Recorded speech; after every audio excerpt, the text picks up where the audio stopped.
In this session, we are going to learn defining and non-defining relative clauses. I request you all to subscribe my channel, like this video and share this video if you like, and give your valuable comments. Let's enter our session. Defining and non-defining relative clauses. ఈ సెషన్లో మనం defining మరియు non defining relative clauses నేర్చుకోబోతున్నాం. ఈ topic 10th class English సిలబస్లో first యూనిట్లో defining and non defining relative clauses అనేది ఉంది. దీని తర్వాత మీరు దాని గురించి క్షుణ్ణంగా టెక్స్ట్ బుక్లో చూసి కూడా మీరు తెలుసుకోవచ్చు. ఆ ఎక్సర్సైజ్ని కూడా ఈ క్లాస్ తర్వాత మనము డీటెయిల్గా మనం నేర్చుకుందాం. Before going to learn defining and non-defining relative clauses, it is very important to know what is a relative clause. Defining non-defining relative clauses నేర్చుకునే ముందర అసలు మనకి relative clause అంటే ఏంటి అనేది మనం చూద్దాం. Look at these sentences. I saw a man who was a millionaire. It is an example of a relative clause. He saw an animal which was a tiger. It is also an example of a relative clause. Here I saw a man, it is a clause. Who was a millionaire, it is a subordinate clause. Here who is used, it joins these two sentences. I saw a man was a millionaire, it joins these two clauses. So it is a subordinate clause. Whenever such type of WH words are used as conjunctions, these are called relative clauses. ఈ who అనేది ఎవరిని తెలియచేస్తుంది? ఈ man ని తెలియచేస్తుంది. He saw an animal which was a tiger. ఇక్కడ which అనేది ఎవరిని తెలియచేస్తుంది? an animal ని తెలియచేస్తుంది. వీటిని రిలేటివ్ క్లాజెస్ అంటారు. WH వర్డ్స్ని మనము కొన్ని సందర్భాలలో కంజంక్షన్స్గా ఉపయోగించడం జరుగుతుంది. అవి రిలేటివ్ క్లాజెస్ అవుతాయని చెప్పి మనం చెప్పచ్చు. అవేంటి? హూ అనేది పర్సన్ని తెలియచేస్తుంది. హూమ్ అనేది కూడా పర్సన్ని తెలియచేస్తుంది. విచ్ అనేది కూడా పర్సన్ని తెలియచేస్తుంది. చూద్దాం. హూ, హూమ్, విచ్ అనేవి పర్సన్స్ని తెలియచేస్తాయి. విచ్ థింగ్ని తెలియచేస్తుంది, యానిమల్ని తెలియచేస్తుంది. విచ్ అనేది థింగ్ని తెలియచేస్తుంది, యానిమల్ని తెలియచేస్తుంది. దట్ అనేది థింగ్ని తెలియచేస్తుంది. It refers to a thing. Where denotes place, one denotes time. అంటే ప్లేస్ వచ్చిన సందర్భాల్లో వేర్ ఉపయోగించాలి, టైం వచ్చిన సందర్భాల్లో వెన్ ఉపయోగించాలి, థింగ్ వచ్చిన సందర్భాల్లో విచ్ లేదా దట్ ఉపయోగిస్తాము, యానిమల్ వచ్చిన సందర్భంలో విచ్ ఉపయోగిస్తాము, పర్సన్ వచ్చినప్పుడు అర్థాన్ని అనుసరించి ఎవరైతే అన్నప్పుడు హూ అని, ఎవరినైతే అన్నప్పుడు హూమ్ అని, ఎవరి యొక్క అన్నప్పుడైతే విచ్ అని మనం ఉపయోగించాలి. సో ఇక్కడ ఈ WH వర్డ్స్ని మనము కంజంక్షన్స్గా యూజ్ చేసాం. వీటిని మనము రిలేటివ్ క్లాజెస్ అని చెప్పేసి మనము చెప్పడం జరుగుతుంది. I saw a man who was a millionaire. ఇక్కడ హూ అనేది మనకి సూట్ అవుతుంది. హూజ్ అనేది సూట్ అవుతుంది కదా, హూమ్ అనేది సూట్ అవుతుంది కదా, దట్ అనేది సూట్ అవుతుంది కదా. He saw an animal which was a tiger. ఇక్కడ విచ్ అనేది మనకి కరెక్ట్ వర్డ్. ఇక్కడ హూ అనేది రాదు కదా, యానిమల్ని తెలియచేసేది విచ్. సో ఇలాంటి వాటిని ఇదొక మెయిన్ క్లాజు, ఇదొక సబార్డినేట్ క్లాజు, ఇదొక రిలేటివ్ క్లాజుగా ఉపయోగపడింది. Saw an animal which was a tiger, ఈ మెయిన్ క్లాజు, ఈ సబార్డినేట్ క్లాజు, WH వర్డ్తో కూడినటువంటి సబార్డినేట్ క్లాజ్ని కలిపి మనము రిలేటివ్ క్లాజెస్ అని చెప్పి మనము చెప్పడం జరుగుతుంది. Basically relative clauses are classified as defining relative clause, non-defining relative clause. Basically, relative clauses are classified as defining relative clause, non-defining relative clause. What is a defining relative clause and what is a non-defining relative clause? అసలు defining relative clause అంటే ఏంటి, non defining relative clause అంటే ఏంటి అనేది ఇప్పుడు మనం చూద్దాం. Let us discuss what is a defining relative clause. A defining relative clause identifies who or what we're speaking about. మనం ఎవరి గురించి అయితే మాట్లాడుతున్నామో, దేని గురించి అయితే మాట్లాడుతున్నామో దాన్ని మాత్రమే తెలియచేసేది డిఫైనింగ్ రిలేటివ్ క్లాజ్ అంటాం. It is also called an essential relative clause. Defining relative క్లాజ్ని మనము ఎసెన్షియల్ రిలేటివ్ క్లాజ్ అని చెప్పడం జరుగుతుంది. Relative clauses are classified as defining relative clause, non defining relative clause. What is a defining relative clause? It identifies who or what we're speaking about. ఎవరి గురించి అయితే మాట్లాడుతున్నామో, దేని గురించి అయితే మాట్లాడుతున్నామో దాన్ని మాత్రమే తెలియచేసేదాన్ని డిఫైనింగ్ రిలేటివ్ క్లాజ్ అంటాం. It is also called essential relative clause. దీన్ని ఎసెన్షియల్ రిలేటివ్ క్లాజ్ అని కూడా చెప్తాం. Just look at the examples and then we clearly identify what is a defining relative clause. I like the man who lives next door. Here, look at this sentence. It is a relative clause. I like the man is a main clause. Who lives next door is a subordinate clause. Then ఈ రెండింటిని కలిపి మనం relative clause అని చెప్పి ఇక్కడ మనం చెప్పుకోవడం జరిగింది. బట్ ఎందుకు ఇది డిఫైనింగ్ రిలేటివ్ క్లాజ్ అయింది చూద్దాం. ఫర్ ఎగ్జాంపుల్ ఈ క్లాజ్ని మొత్తం క్లోజ్ చేద్దాం. I like the man. ఎవరు ఆ మ్యాన్? ఎవరు? We need some essential. మనకి తప్పనిసరిగా అర్థాన్ని పూర్తి చేయాలి అంటే మనకు ఒక వాక్యం అవసరం పడుతుంది. అందుకే అది డిఫైనింగ్ రిలేటివ్ క్లాజ్ అవుతుంది. I like the man. Who was that man? Lives to next door. మన పక్కన నివసించేటువంటి వ్యక్తి అంటే నాకు ఇష్టము. I like the man. ఇది క్లోజ్ చేస్తే మెయిన్ క్లాజ్ అర్థాన్ని ఇస్తుంది. But we have to finish. ఏంటో అక్కడ మీనింగ్ ఇంకా ఉంది. I like the man who lives next door. So ఇలాంటి దాన్ని డిఫైనింగ్ రిలేటివ్ క్లాజ్ అంటాం. ఇది లేనట్లయితే దీని యొక్క అర్థం పూర్తి చేయలేము కాబట్టి దీన్ని డిఫైనింగ్ రిలేటివ్ క్లాజ్ అంటాం. She has no idea why that happen. What about her idea? She has no idea. ఆమెకు ఆలోచన లేదు. దేని గురించి లేదు? వై దట్ హ్యాపెన్, అలా ఎందుకు జరిగింది అనేటువంటి విషయం ఆవిడకు తెలియదు. సో దీన్ని మనం క్లోజ్ చేసినట్లయితే షీ హ్యాస్ నో ఐడియా. దేని గురించి ఐడియా లేదు. Why that happen. So it is a defining relative clause. Look at another one. He needs someone. Why does he need someone? అతనికి ఎవరో ఒకరు ఎందుకు కావాలి? whom he can trust. ఎవరినైతే నమ్ముతాడో వారు అతనికి అవసరము. It is a defining relative clause. Next, I have a friend whose uncle is a lawyer. I have a friend. Tell me about his friend. అతని స్నేహితుడి గురించి ఏదో చెప్పాలి. Whose uncle is a lawyer. నాకు ఒక స్నేహితుడు ఉన్నాడు, ఆ స్నేహితుడి యొక్క అంకుల్ ఒక లాయర్ అని చెప్పి మనము చెప్పాలి. So defining relative clause means it identifies who or what we are speaking about. I like the man. Ever a man who lives to next door. She has no idea. What was that idea? Why that happened?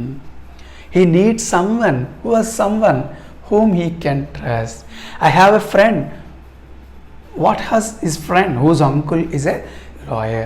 ఇవి లేనట్లయితే ఆ వాక్యాల యొక్క అర్థం మనం పూర్తిగా చెప్పొచ్చు, కానీ ఎసెన్షియల్ ఇన్ఫర్మేషన్ మనకి కావాలి. ఏదో ఇంకా సమాచారం ఉంది అని చెప్పి మనకి తెలియచేసేదే డిఫైనింగ్ రిలేటివ్ క్లాజ్ అని చెప్పి మనము చెప్పచ్చు.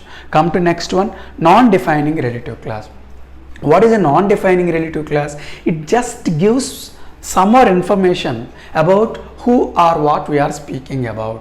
A non-defining relative clause gives us some more information about who or what we are speaking about. మనం ఎవరి గురించి అయితే మాట్లాడుతున్నామో వారికి సంబంధించి కాస్త సమాచారాన్ని ఇవ్వడం. ఎక్కడేంటి, మనం ఎవరి గురించి అయితే మాట్లాడుతున్నామో వాళ్ళని తెలియచేస్తుంది. ఇదేంటి, ఎవరి గురించి అయితే మాట్లాడుతున్నామో వారికి సంబంధించినటువంటి అదనపు సమాచారాన్ని ఇస్తుంది. This non defining relative clause is identified with comma or hyphen. Non defining relative క్లాజెస్ని మనము కామా లేదా హైపెన్తో సెపరేట్ చేయొచ్చు. బట్ డిఫైనింగ్ రిలేటివ్ క్లాజులు అలాంటి కామాలు హైపెన్లు అనేవి ఉండవు. Look at these examples. My father, ఇక్కడ చూడండి కామా ఉంది. హెర్ ఫ్రెండ్ చూడండి కామా ఉంది. ద గార్డెన్ చూడండి కామా ఉంది. ఇలా ఈ అండర్లైన్ చేసిన పార్ట్స్ని మనము నాన్ డిఫైనింగ్ రిలేటివ్ క్లాజ్ అంటాము. Without having this non-defining relative clause we can get the meaning of this sentence. ఈ non-defining relative clause లేకపోయినా మనకి పూర్తి అర్థం వస్తుంది. But this non-defining relative clause gives us additional information. అంతే, మనకి అదనపు సమాచారాన్ని ఇస్తుంది. ఇది లేకపోయినా సెంటెన్స్ మనకి పూర్తి అర్థాన్ని ఇస్తుంది. My father who is doing business earns a lot of money. My father, ఎవరు? మా father. Who is doing business, ఎవరైతే వ్యాపారం చేస్తున్నారో మా నాన్నగారు, earns a lot of money, ఎక్కువ డబ్బుని సంపాదిస్తున్నారు. If we close this non defining relative class who is doing business and read that my father earns a lot of money, ఇది ఉన్నా లేకపోయినా మనకు అదనపు సమాచారాన్ని, ఇది కేవలం అదనపు సమాచారాన్ని మాత్రమే ఇస్తుంది. ఇది లేకపోయినా వాక్యం పూర్తి అర్థాన్ని మనకి ఇస్తుంది. My father earns a lot of money, మా నాన్నగారు బోల్డ్ అంత డబ్బు సంపాదిస్తున్నారు. ఎవరు father? Who is doing business, ఎవరైతే వ్యాపారం చేస్తున్నారో అతను మా నాన్నగారు. Earns a lot of money. So it is a non-defining relative clause. It gives additional information. It gives some more information. Even though we don't have this type of non-defining relative clause, we can get the meaning of this sentence. ఇది లేకపోయినా మనకి వాక్యం యొక్క అర్థం పూర్తిగా ఉంటుంది తప్ప ఏమీ కూడా మారదు. Her friend whom I have known for years came to my house today. Her friend, who was her friend? Whom I have known for years. కొన్ని సంవత్సరాల నుంచి ఆమె స్నేహితుడు నాకు తెలుసు. Came to my house today. ఆ ఫ్రెండ్ ఈరోజు మా ఇంటికి రావటం జరిగింది. ఈ నాన్ డిఫైనింగ్ రిలేటివ్ క్లాస్ని క్లోజ్ చేసేయండి. Her friend came to my house today. We need not get this defining relative class, but it gives some extra information. ఇది మనకి అవసరం లేదు, కానీ ఎక్స్ట్రా ఇన్ఫర్మేషన్ ఇస్తుంది. ఎవరో ఫ్రెండ్, కొన్ని సంవత్సరాల నుంచి ఆ ఫ్రెండ్ నాకు తెలుసు అని చెప్తున్నామంతే. వాక్యం యొక్క అర్థం మనకి కావాలి అంటే ఈ సెంటెన్స్తో మనకి పని లేదు. But it gives extra information. Her friend whom I have known for years came to my house today. Next, the garden which was full of blossoming flowers overlook the hill. How was the garden? ఎలా ఉంది garden? ఎలా ఉంది? Which was full of blossoming flowers. చక్కగా వికసించిన పూలతో ఆ garden కలకల్లాడుతుంది. Overlook the hill, ఆ గార్డెన్లోంచి ఆ కొండని మనము చూడొచ్చు. బట్ ఈ సెంటెన్స్ అవసరం లేదే, ఇది క్లోజ్ చేద్దాం. The garden overlook the hill, non defining relative క్లాస్ని క్లోజ్ చేసేసాం. Which was full of blossoming flowers అనేది క్లోజ్ చేసేసాం. The garden overlook the hill. Without having this non-defining relative clause, we can get the meaning of this sentence. But if we insert, it gives additional information. ఆ garden గురించి కాస్త అదనపు సమాచారాన్ని ఇచ్చింది. Garden ఎలా ఉంది. ఫాదర్ గురించి అదనపు సమాచారాన్ని ఇచ్చింది, బిజినెస్ చేస్తున్నారు అని. ఫ్రెండ్ గురించి అదనపు సమాచారం ఇచ్చాం, అతను ఆ ఫ్రెండ్ నాకు కొన్ని సంవత్సరాల నుంచి తెలుసు అని చెప్పి. సో ఈ విధంగా నాన్ డిఫైనింగ్ రిలేటివ్ క్లాజ్ అనేది ఉంటుంది. But defining relative clause particularly identifies or defines whom we are talking about and what we are talking about. ఎవరి గురించి అయితే మాట్లాడుతున్నామో, దేని గురించి అయితే మాట్లాడుతున్నామో పర్టికులర్గా దాన్ని తెలియచేస్తుంది. ఈ వాక్యం తప్పనిసరిగా మనకు అవసరం. ఐ లైక్ ద మ్యాన్, నాకు మనిషి అంటే ఇష్టం. ఎవరా మనిషి? I like the man who lives next door. నా పక్కన ఉండేవాడు, ర్యాంక్ సంపాదించినవాడు, కప్పు సాధించినవాడు. బట్ ఎవరో అనేది మనం చెప్పాలి. షీ హ్యాస్ నో ఐడియా, ఆవిడికి ఆలోచన లేదు, దేని గురించి ఆలోచన లేదు. She has no idea how the war happen, ఆ యుద్ధం ఎందుకు సంభవించిందో. షీ హ్యాస్ నో ఐడియా, ఆ సమ్ గురించి తనకు ఎటువంటి ఆలోచన లేదు. మనం ఫుల్ఫిల్ చేయాలి తప్పనిసరిగా. ఆ సెంటెన్స్ తర్వాత మనకు సమాచారం కావాలి కాబట్టి అది డిఫైనింగ్ రిలేటివ్ క్లాజ్ అవుతుంది. బట్ నాన్ డిఫైనింగ్ రిలేటివ్ క్లాజ్లో ఈ నాన్ డిఫైనింగ్ రిలేటివ్ క్లాజ్ లేకపోయినా మనము సమాచారాన్ని అర్థం చేసుకోవచ్చు. So it gives additional information. ఇప్పుడు ఈ defining and non defining relative క్లాజెస్కి సంబంధించి మన టెక్స్టువల్ ఎక్సర్సైజ్ ఎలా ఉందో చేద్దాం.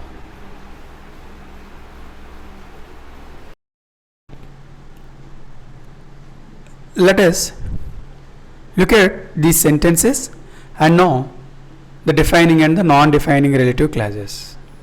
Look at the first one. Nick has a small foot which helps him balance. If you identify, it is a non-defining relative clause. Nick has a small foot which helps him balance అనేది మనకు తెలిసిన విషయమే. ఆ small foot అనేది ఇది additional information ఇస్తుంది కాబట్టి non defining relative class.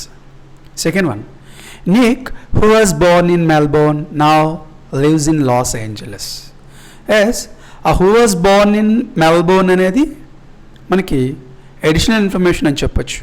దాన్ని రిమూవ్ చేస్తే Nick lives in Los Angeles అని చెప్పొచ్చు కాబట్టి ఇది నాన్ డిఫైనింగ్ రిలేటివ్ క్లాస్ అవుతుంది. Third one, I read about a disabled man who had managed to achieve great things and help others. I read about a disabled man. Who was that disabled man? Ever a disabled man? Definitely we need some information. Who had managed to achieve great things and help others. A disabled man ఎవరో తెలియాలి కాబట్టి ఇది defining relative clause అవుతుంది. I decided to give people the courage that the article had given me. What was about the courage? ఆ courage ఏంటి? ఆ courage తనకి ఎలా వచ్చింది? That the article had given me. So ఇది కూడా మనకి అడిషనల్ ఇన్ఫర్మేషన్ కాదు, ఐడెంటిఫికేషన్ అనేది కావాలి కాబట్టి డిఫైనింగ్ రిలేటివ్ క్లాస్ అని చెప్పొచ్చు. Fifth one, Nick who later achieved a degree says this. Who later achieved a degree, it is an additional information. So ఇది నాన్ డిఫైనింగ్ రిలేటివ్ క్లాస్ అవుతుంది. అది remove చేసినా కూడా నిక్ సేస్ దిస్ అని చెప్పి మనం చెప్పచ్చు. And another exercise is there which was given in our textbook. And ఇది మనకి టెక్స్ట్ బుక్లోని ఎక్సర్సైజ్ ఇది. The meeting which was held in the town hall was a great success. The people who live in glass houses must not throw stones. The teachers who have taught Abhiram say that he is an exceptionally creative student. Napoleon, who won the French honor, died at St. Helena. The silk sarees which are made in Benares are popular all over the world. Just think of yourself. What are defining relative clauses and what are non-defining relative clauses among these sentences? These sentences lo evi defining, evi non-defining chuddam. The meeting which was held in the town hall was a great success. ఆ meeting అనేది ఎక్కడ జరిగినా మనకు కావాలి తప్పనిసరిగా కాబట్టి అది defining relative clause అవుతుంది. చాలా చోట్ల చాలా సమావేశాలు జరుగుతూ ఉంటాయి, బట్ ఇక్కడ ఈ మీటింగ్ అన్నాం, దా మీటింగ్ అన్నాం, ఏ మీటింగ్ అది? So definitely we need something, మనకి సమాచారం కావాలి కాబట్టి అది డిఫైనింగ్ రిలేటివ్ క్లాజ్ అవుతుంది. Next, the people who live in glass houses must not throw stones. The people who live in glass houses must not throw stones. అద్దాలలో నివసించే వాళ్ళు ఇతరుల మీదకి రాళ్ళు విసరకూడదు అంటే అలా విసిరితే ముందు వాళ్ళ అద్దాలే పగిలిపోతాయి. సో ఇక్కడ పర్టికులర్గా ఏ పీపుల్ అనేది ఇచ్చాడు మనకి కాబట్టి ఇది కూడా మనకి డిఫైనింగ్ రిలేటివ్ క్లాజ్ అవుతుంది. The teachers who have taught Abhiram say that he is an exceptionally creative student. ఇక్కడ పర్టికులర్గా అభిరామ్ గురించి చెప్తున్నాం కాబట్టి అది డిఫైనింగ్ రిలేటివ్ క్లాజ్ అవుతుంది. Napoleon who one the French honour died at Saint Helena. ఆ నెపోలియన్ గురించి సెయింట్ హెలీనాలో నెపోలియన్ చనిపోయాడని చెప్పొచ్చు. Who one the French honour అనేది మనకు అవసరం లేదు, సో అది నాన్ డిఫైనింగ్ రిలేటివ్ క్లాజ్ అవుతుంది. The silk sarees which are made in Benares are popular all over the world. A silk saris ఇక్కడ బెనారస్లో తయారయ్యే సిల్క్ శారీస్ అన్నారు కాబట్టి ఇది మనకి తప్పనిసరిగా అవసరం కాబట్టి ఇది డిఫైనింగ్ రిలేటివ్ క్లాజ్ అవుతుంది. సో ఈ విధంగా ఎక్సర్సైజ్ ఇచ్చిన వాటిని మనము డిఫైనింగ్ అండ్ నాన్ డిఫైనింగ్గా చేయొచ్చు. ఇది కూడా ఎక్సర్సైజ్ మనకి టెక్స్ట్ బుక్లో ఇవ్వడం జరిగింది. Complete the sentences with defining or non defining relative clauses. This is the peaceful place. ఇక్కడ డిఫైనింగ్ కావాలా నాన్ డిఫైనింగ్ కావాలా? The Mahaprasthanam is a popular book. Third one, Suresh dash has left the school just now. Fourth one, is this the street?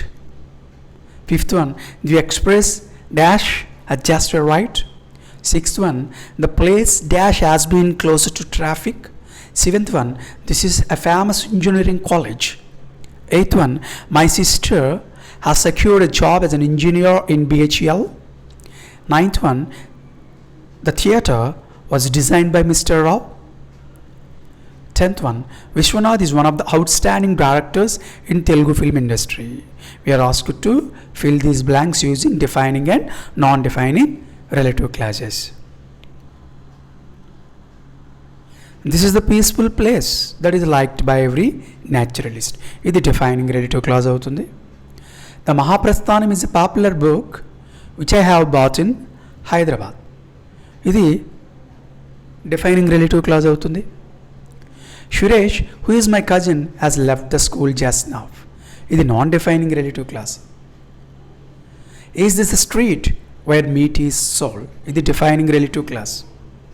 The express which runs between Delhi and Chennai has just arrived. ఇది the express. What kind of express? ఇది ఏ express అనేది మనకి తెలియచేస్తుంది. Defining relative clause. The place which is behind our house has been closer to traffic. The place has been closer to traffic which is behind our house. ఎక్కడుంది the place which is behind our house? So ఇది defining relative class.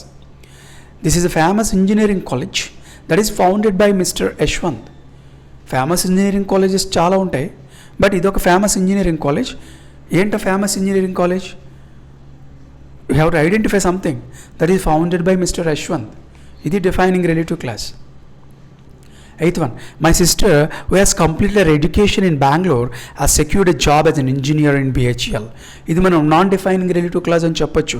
who has completed her education in Bangalore remove చేసినా మనము సెంటెన్స్ని పొందగలం. The theatre which was built in 2012 was designed by Mr. Rao. A theatre అది? which was built in 2012. Particular పలానా చాలా theatres ఉంటాయి కాబట్టి ఇది డిఫైనింగ్ రిలేటివ్ క్లాస్.